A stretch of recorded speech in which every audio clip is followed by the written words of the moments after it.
नमस्कार साथियों, हमारे YouTube चैनल में आपका स्वागत है। अपनी तैयारी को एक लेवल अप करने के लिए हमारे चैनल को सब्सक्राइब करें, बेल आइकन ज़रूर प्रेस करें, जिससे सभी नोटिफिकेशंस आपको टाइम से मिलते रहें। Lucent theory plus question answer series में भौतिक विज्ञान के अंतर्गत आज हम अध्ययन करेंगे रेडियो सक्रियता का। चलिए शुरू करते हैं। रेडियो सक्रियता की खोज फ्रेंच वैज्ञानिक हेनरी बेकरल, पी क्यूरी एवं एम क्यूरी ने किया था। इसके लिए इन तीनों को संयुक्त रूप से नोबेल पुरस्कार मिला। जिन नाभिकों में प्रोटॉन की संख्या 83 या उससे अधिक होती है वे अस्थायी होते हैं। स्थायित्व प्राप्त करने के लिए नाभिक स्वतः ही अल्फा, बीटा एवं गामा किरणें उत्सर्जित करने लगते हैं। ऐसे नाभिक जिन तत्वों के परमाणुओं में होते हैं उन्हें रेडियो एक्टिव तत्व कहते हैं तथा किरणों की उत्सर्जन की घटना को रेडियो सक्रियता कहते हैं। गामा किरणें अल्फा व बीटा किरणों के बाद ही उत्सर्जित होती हैं। रॉबर्ट पियरे एवं उनकी पत्नी मैडम क्यूरी ने नए रेडियो एक्टिव तत्व रेडियम की खोज की थी। रेडियो सक्रियता के दौरान निकलने वाली किरणों की पहचान सर्वप्रथम 1902 में रदरफोर्ड नामक वैज्ञानिक ने की। सभी प्राकृतिक रेडियो सक्रिय तत्व अल्फा, बीटा एवं गामा किरणों के उत्सर्जन के बाद अंततः सीसा यानी कि लेड में बदल जाते हैं। अल्फा, बीटा एवं गामा किरणों के गुण। उत्पत्ति अल्फा की नाभिक से, बीटा की नाभिक से, गामा की नाभिक से, तीनों की नाभिक से उत्पत्ति होती है। प्रकृति अल्फा की है धनात्मक, बीटा की ऋणात्मक और गामा की उदासीन। रचना अल्फा की है 2He4। तो इसमें होता क्या है कि जो अल्फा कण है वो हीलियम 4 परमाणु के नाभिक के समरूप होता है। इसमें 2 प्रोटॉन होते हैं और 2 न्यूट्रॉन होते हैं। अब बीटा कण 1E0, इसमें क्या होता है, नाभिक में एक बीटा कण में क्या होगा, इलेक्ट्रॉन या पॉजिट्रॉन होगा और एक न्यूट्रिनो या एंट्री न्यूट्रिनो को ये उत्सर्जित करता है। फिर गामा की बात करेंगे तो रचना में फोटोन से। द्रव्यमान इसका 6.6 × 10⁻27 किलोग्राम। बीटा का है 9.1 × 10⁻31 किलोग्राम और गामा का है 0। आवेश +2 इलेक्ट्रॉन। बीटा पर है -1.6 × 10⁻19 और गामा पर है 0। फोटोग्राफिक प्लेट पर प्रभाव तीनों का पड़ता है। विद्युत व चुंबकीय क्षेत्र का प्रभाव अल्फा और बीटा। सबसे अधिक वेधन क्षमता गामा किरण की होती है। सबसे अधिक आयनन क्षमता अल्फा किरण की होती है। एक अल्फा किरण के निकलने से परमाणु संख्या में 2 इकाई तथा द्रव्यमान संख्या में 4 इकाई की कमी होती है। एक बीटा किरण के निकलने से परमाणु संख्या में 1 इकाई की वृद्धि होती है तथा द्रव्यमान संख्या पर कोई प्रभाव नहीं पड़ता है। अल्फा, बीटा और गामा किरणों के निकलने से परमाणु संख्या और द्रव्यमान संख्या पर पड़ने वाले प्रभाव को वर्ग विस्थापन नियम या सोडी-फॉजन नियम कहा जाता है। रेडियो सक्रियता की माप GM काउंटर से की जाती है। जितने समय में किसी रेडियो सक्रिय तत्व के परमाणुओं की संख्या आधी हो जाए वह समय उस तत्व का अर्ध जीवन काल कहलाता है। इसे प्रायः HL या T 1/2 से सूचित किया जाता है। अभ्रकोष्ठ क्लाउड चैम्बर, इसका उपयोग रेडियो एक्टिव कणों की उपस्थिति का पता लगाने, उनकी ऊर्जा को मापने आदि के लिए किया जाता है। इसका आविष्कार CRT विल्सन ने किया था। जीवाश्म, मृत पेड़ पौधे आदि की आयु का अंकन कार्बन 14 के द्वारा किया जाता है। मल्टीपल टाइम ये क्वेश्चन पूछा गया है।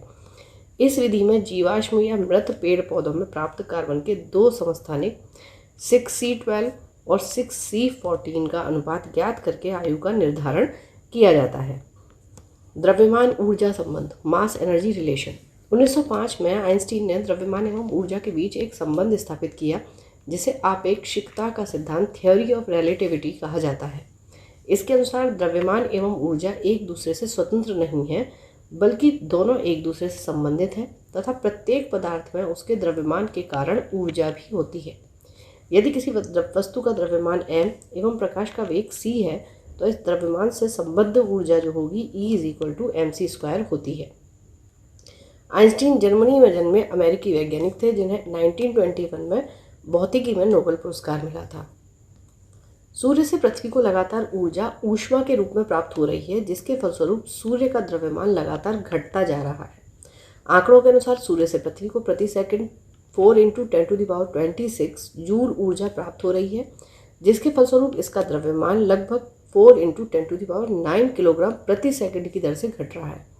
परंतु सूर्य का द्रव्यमान इतना अधिक है कि वह लगातार 1000 करोड़ वर्षों तक इसी दर से ऊर्जा देता रहेगा। नाभिकीय विखंडन तथा संलयन। नाभिकीय विखंडन, न्यूक्लियर फिजन, वह नाभिकीय प्रतिक्रिया जिसमें कोई एक भारी नाभिक दो भागों में टूटता है, नाभिकीय विखंडन कहलाता है। विखंडन के दौरान उत्पन्न ऊर्जा को नाभिकीय ऊर्जा कहते हैं। सबसे पहला नाभिकीय विखंडन अमेरिकी वैज्ञानिक स्ट्रासमैन एवं हॉर्न के द्वारा दिखाया गया। इन्होंने जब यूरेनियम 235 पर न्यूट्रॉनों की बमबारी की तो पाया कि यूरेनियम के नाभिक दो खंडों में विभाजित हो जाते हैं।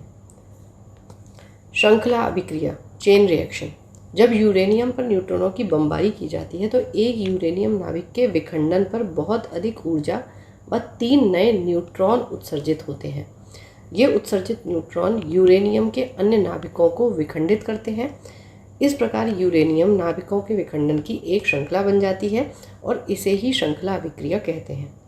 श्रृंखला अभिक्रिया दो प्रकार की होती है, अनियंत्रित एवं नियंत्रित। अनियंत्रित श्रृंखला अभिक्रिया, अनकंट्रोल्ड चेन रिएक्शन।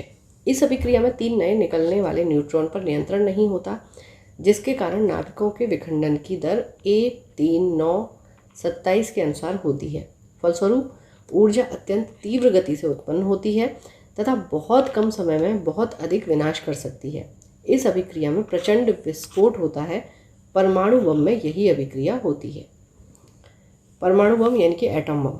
परमाणु बम का विकास जे. रॉबर्ट ओपेनहियर के निर्देशन में अमेरिका के द मैनहट्टन प्रोजेक्ट के तहत द्वितीय विश्व युद्ध के दौरान हुआ। परमाणु बम को बनाने के लिए यूरेनियम 92U235 तथा प्लूटोनियम 94Pu239 का प्रयोग किया जाता है। यह नाभिकीय विखंडन के सिद्धांत पर आधारित है। परमाणु बम का सर्वप्रथम प्रयोग द्वितीय विश्व युद्ध के दौरान संयुक्त राज्य अमेरिका के द्वारा जापान के विरुद्ध किया गया था। 6 अगस्त 1945 एवं 9 अगस्त 1945 को क्रमशः हिरोशिमा एवं नागासाकी पर परमाणु बम गिराए गए थे। नियंत्रित श्रृंखला अभिक्रिया, कंट्रोल्ड चेन रिएक्शन। यह अभिक्रिया धीरे धीरे होती है तथा इससे प्राप्त ऊर्जा का उपयोग लाभदायक कार्यों के लिए किया जाता है। परमाणु भट्टी या नाभिकीय रिएक्टर में यही अभिक्रिया अपनाई जाती है। परमाणु भट्टी, एटॉमिक पाइल या नाभिकीय रिएक्टर, न्यूक्लियर रिएक्टर। सबसे पहला नाभिकीय रिएक्टर प्रोफेसर फर्मी के निर्देशन में शिकागो विश्वविद्यालय में बनाया गया। नाभिकीय रिएक्टर से संबंधित कुछ महत्वपूर्ण जानकारी। रिएक्टर में ईंधन के रूप में यूरेनियम 235 या प्लूटोनियम 239 का प्रयोग किया जाता है। रिएक्टर में मंदक के रूप में भारी जल या ग्रेफाइट का प्रयोग किया जाता है। मंदक रिएक्टर में न्यूट्रॉन की गति को धीमा करता है। रिएक्टर में नियंत्रक क्षण यानी कि कंट्रोलर रॉड के रूप में कैडमियम या बोरॉन छड़ का उपयोग किया जाता है। इसकी सहायता से नाभिक के विखंडन के दौरान निकलने वाली 3 नए न्यूट्रॉन में से 2 को अवशोषित कर लिया जाता है। नाभिकीय रिएक्टर के उपयोग। इससे प्राप्त नाभिकीय ऊर्जा से विद्युत ऊर्जा प्राप्त किया जा सकता है। रिएक्टर में अनेक प्रकार के समस्थानिक उत्पन्न किया जा सकता है, जिसका उपयोग चिकित्सा, विज्ञान, कृषि आदि में किया जा सकता है। नाभिकीय संलयन, न्यूक्लियर फ्यूजन। जब 2 या 2 से अधिक हल्के नाभिक संयुक्त होकर एक भारी नाभिक बनाते हैं व अत्यधिक ऊर्जा विमुक्त करते हैं तो इस अभिक्रिया को नाभिकीय संलयन कहते हैं। ठीक है, इसका उदाहरण जैसे 1s2 + 1s3 = 2He4 + 0N1 plus ऊर्जा 17.6 MeV। सूर्य एवं तारों से प्राप्त ऊर्जा एवं प्रकाश का स्रोत नाभिकीय संलयन ही है। कई बार ये पूछा जाता है। नाभिकों को संलयित करने के लिए करीब 10⁸ केल्विन के उच्च ताप तथा अत्यंत उच्च दाब की आवश्यकता होती है। हाइड्रोजन बम का विकास एडवर्ड टेलर ने 1952 में किया। यह नाभिकीय संलयन पर आधारित है। यह बम परमाणु बम की अपेक्षा 1000 गुना अधिक शक्तिशाली होता है। चलिए अब चैप्टर से संबंधित कुछ क्वेश्चन आंसर्स। परमाणु जिनमें प्रोटॉनों की संख्या समान होती है परंतु न्यूट्रॉनों की भिन्न होती है उसे क्या कहते हैं? समस्थानिक। एक भारी नाभिक के 2 हल्के नाभिकों में टूटने की प्रक्रिया को कहते हैं नाभिकीय विखंडन। परमाणु बम में निम्न सिद्धांत कार्य करता है: नाभिकीय विखंडन। हाइड्रोजन बम आधारित है नाभिकीय संलयन पर। सबसे पहला नाभिकीय रिएक्टर बनाया था फर्मी ने। परमाणु बम का सिद्धांत आधारित है नाभिकीय विखंडन पर। सर्व प्राचीन शैल समूह की आयु आंकी जाती है यूरेनियम लेड विधि से। रेडियो सक्रिय पदार्थ उत्सर्जित करता है अल्फा, गामा, बीटा, तीनों चीज़ें, तीनों ही किरणें। सूर्य पर ऊर्जा का निर्माण होता है नाभिकीय संलयन द्वारा। निम्नलिखित में से किसमें ऋणात्मक आवेश होता है बीटा कण में? अल्फा में पॉजिटिव होता है और गामा में उदासीन, मतलब गामा उदासीन है। नाभिकीय रिएक्टर और परमाणु बम में क्या अंतर है कि नाभिकीय रिएक्टर में श्रृंखला अभिक्रिया नियंत्रित होती है, ठीक है, और परमाणु बम में अनियंत्रित होती है। नाभिकीय रिएक्टर के निर्माण में कौन सा एक अनिवार्य है? जर्कोनियम। अल्फा कण के 2 इकाई धन आवेश होते हैं, इसका द्रव्यमान लगभग बराबर होता है हीलियम के 1 परमाणु के। कोबाल्ट 60 आमतौर पर विकिरण चिकित्सा में प्रयुक्त होता है क्योंकि यह उत्सर्जित करता है गामा किरणें। नाभिकीय रिएक्टर में न्यूट्रॉन नियंत्रक के रूप में निम्नलिखित में से क्या प्रयोग किया जाता है? कैडमियम या बोरॉन। परमाणु पाइल का प्रयोग कहाँ होता है? ताप नाभिकीय संलयन के प्रचालन में। क्यूरी किसकी इकाई है? रेडियो एक्टिव धर्मिता की। नाभिकीय रिएक्टरों में ऊर्जा उत्पन्न होती है नियंत्रित विखंडन द्वारा। नाभिकीय संलयन को ताप नाभिकीय अभिक्रिया भी क्यों कहते हैं? संलयन में काफ़ी ऊष्मा पैदा होती है। रेडियो कार्बन डेटिंग जीवाश्मों की उम्र ज्ञात करने के लिए प्रयुक्त किया जाता है। पृथ्वी की आयु का निर्धारण किस विधि द्वारा किया जाता है? यूरेनियम विधि। अर्नेस्ट रदरफोर्ड ने रॉयल सोसाइटी के समक्ष कहा था कि मनुष्य को नाभिकीय शक्ति उपलब्ध नहीं होगी कभी भी। उसे यह विश्वास था कि आइंस्टीन का नियम फेल हो जाएगा और मात्रा ऊर्जा में परिवर्तित नहीं होगी, ठीक है। दोनों ए और आर सत्य से हैं और आर सही कारण भी है। सूर्य की ऊर्जा उत्पन्न होती है नाभिकीय संलयन द्वारा। कलपक्कम के फास्ट ब्रीडर टेस्ट रिएक्टर में कौन सा शीतलक के रूप में प्रयोग लाया जाता है? तो ये होता है आपका गलित सोडियम यानी कि लिक्विड सोडियम। तारे अपनी ऊर्जा प्राप्त करते हैं नाभिकीय संलयन और गुरुत्वीय संकुचन से। जो गुरुत्वाकर्षण संकुचन होता है ग्रेविटेशनल कॉन्ट्रैक्शन और न्यूक्लियर फ्यूजन, ठीक है। यहाँ क्या होता है? हल्के परमाणु भारी परमाणुओं में बदलकर ऊर्जा को मुक्त करते हैं। चलिए, तो यहाँ आपका ये चैप्टर कंप्लीट होता है। पढ़ते रहिए, बढ़ते रहिए, रिवीजन ज़रूर करते रहिए। Thank you for watching, keep learning, stay with me.